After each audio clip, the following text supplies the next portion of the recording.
Labda katika mchezo wa jana kwenye safu ya ulinzi ya Yanga ilizidiwa wapi, au safu ya Pamba Jiji? Kwenye football kila eneo lina kazi yake mama, inabidi lifanye. Ndio. Na ili iweze kufanya ile kazi yake mama, lazima kuwe kuna maelewano, lakini pia lazima kuwe kuna kukamilishana. Sasa kwa namna ambavyo Folz anacheza, anapenda rest defense ya watu watatu nyuma. Anataka fullback aenda ka attack zile wide side, tunasema wide areas. Maana fullback wote wawili wanaenda juu, alafu wale waliokuwa mawinga wanaingia ndani kwenye half space kama sehemu ya kushambulia. Alafu then au kwa mtu kama Pacome huwa anaingia kabisa ndani ili kumruhusu hata mshambuliaji aende akapokelee mpira pembeni. Sasa kwa nini walikuwa hawezi kutengeneza vizuri mashambulizi ambayo yanaanza kutengenezwa kwenye maeneo ya mabeki? Yaani mabeki pamoja na golikipa na kiungo wa chini au hata kiungo wa juu anaweza akaja. Ile ndio eneo ambalo inabidi waanze kutengeneza mashambulizi, build up phase kwenye nusu ya kwanza kwenye nusu ya kwao. Lakini sasa ili uweze kutengeneza hayo mazingira unahitaji mabeki ambao wana uwezo kuposesi mpira vizuri. Unahitaji kiungo ambaye anaweza kuja kuchukua mpira na kuupandisha na kuusafirisha. Lakini pia unahitaji kiungo ambaye anaweza kutengeneza option za passes kutoka kwa golikipa kwa mabeki pamoja na mtu yote ambaye ataenda kuchukua ile mipira, kutengeneza options za kupata pasi kwenye hayo maeneo yote. Lakini sasa sehemu ya kwanza ambayo iliwafilisha Yanga ni kwao wao wenyewe, ni kwamba walikuwa na Balakonte ambaye ni mchezaji mzuri, lakini sio mzuri kwa mfumo wa Yanga wanapocheza. Akipokea mpira hana ule utulivu wa kuweza kuituliza timu kwenye lile eneo. Kwa mantiki hiyo ni kwamba mpira unaondoka pale ukiwa na papara. Kwa maana hiyo jana Musa Balakonte alicheza chini ya kiwango. Hata kiwango chake hatujakiona kwenye extent level, kwa tuseme alicheza kwa chini ya kiwango. Kuna uwezekano kwa namna ya uchezaji wake hastahili kucheza kwa namna ambavyo Yanga hastahili kucheza kwenye lile eneo kwa namna Yanga wanavyocheza. Manake wanahitaji kiungo mkabaji. Wapo wa aina mbili. Wako versatile ambao tunataka defensive midfield ambao wao wanakuwa wanatembea maeneo tofauti tofauti. Alafu wapo sita ambao wao wanapenda holding, ambao wana maintain position kwenye lile eneo. Ukimwona Aucho alipokuwa anacheza, alikuwa hakai mbali sana na mabeki wake, lakini yeye atapiga pasi kwenda umbali wowote bila kuathiri eneo lake yeye. Manake position wise alikuwa anahakikisha yupo kwenye maeneo sahihi muda wote.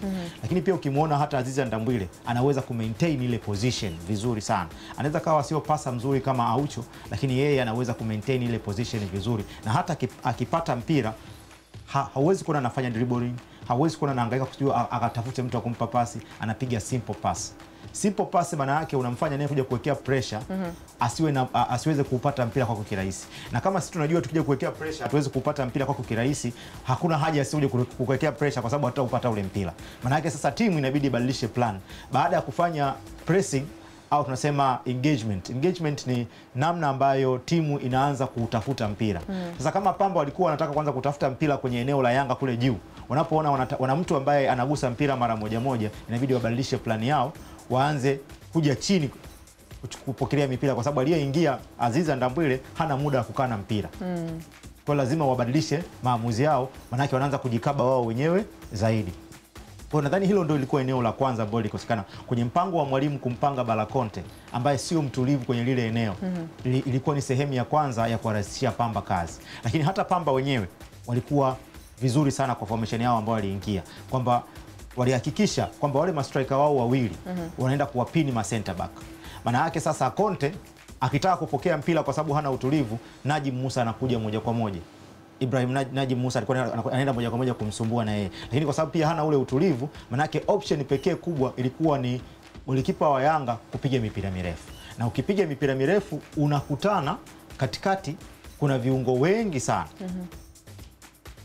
Wa Pamba inakuwa ni sandakalawe, maana yake mtu yote anaweza kawin.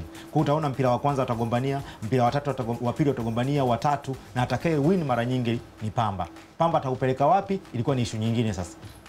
Na ndio maana jana Kevin Nation ni kati ya wachezaji ambao walionekana wanafanya vizuri sana uwanjani. Najim Musa alikuwa zile first half alionekana anafanya vizuri sana uwanjani. Kwa hiyo Hapo pote ndipo palikuwa kuna sehemu iliyokuwa inasumbua kwenye build up phase. Lakini ukija kwenye execution phase, sehemu ambayo sehemu ya preparation ya mashambulizi, pia kulikuwa kuna tatizo lake. Kwamba tayari timu inakosa utulivu kutoka nyuma. At least sasa kama kule angekuwepo mtu mwenye utulivu, angelazimisha Pamba wakae kwenye eneo lake. Lakini pia kulikosekana. Baada ya Dumbia kuingia, alionekana anapiga pasi sana. Kwa sababu na yeye sio mtu anayekaa na mpira, hakaribishi watu kupokonya kwake mpira. Kwa hiyo naye kwa yale mazingira ambayo kutokea kwenye eneo la build up, baada ya Dumbia kuingia, yalifanyika vile vile kwenye eneo la attacking. Kwa hiyo mchezo ni kama sasa ukawa unatulia kwa upande wa Yanga, kwa sababu unapata wachezaji ambao hawakai na mpira bila sababu. Ila mpira unatembea kuliko watu kukimbia na mpira. Na hiyo ndio ilikuwa rahisi kwa Yanga kipindi cha kwanza, na cha pili kuonekana kuna utofauti. Kipindi cha kwanza Pamba walikuwa bora kwenye namna ambavyo timu ilikuwa imesetiwa, lakini pia udhaifu wa Yanga wenyewe kwenye namna ya upangaji wa kikosi uliwapatia auheni zaidi Pamba kwenye kutimiza adhima yao ya namna ambavyo walikuwa wamejipanga.